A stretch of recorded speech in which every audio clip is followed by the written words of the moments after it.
সয়াবিনের কথা শুনলেই বর নাক সিটকোতে শুরু করে দেয়। তাই ভাবলাম আজকে একটু অন্যরকমভাবে রান্না করি।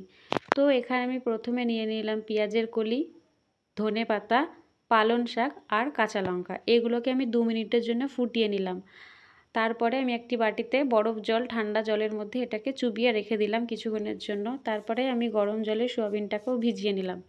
এরপরে আমি একটা মিক্সিতে পেস্ট করে নিলাম আদা আর পেঁয়াজ।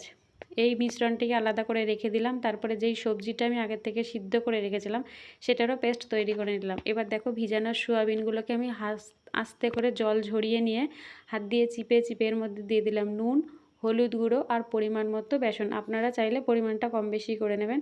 আমি এখানে হাত দিয়ে ভালো করে মাখিয়ে নিয়ে এরপরে একটা পেস্ট তৈরি করে রেখেছিলাম পেঁয়াজ আর আদা, সেটাকেও রেডি করে নিলাম। এর মধ্যে দিয়ে দিলাম নুন, হলুদ, লঙ্কা গুঁড়ো, ধনে ও জিরে।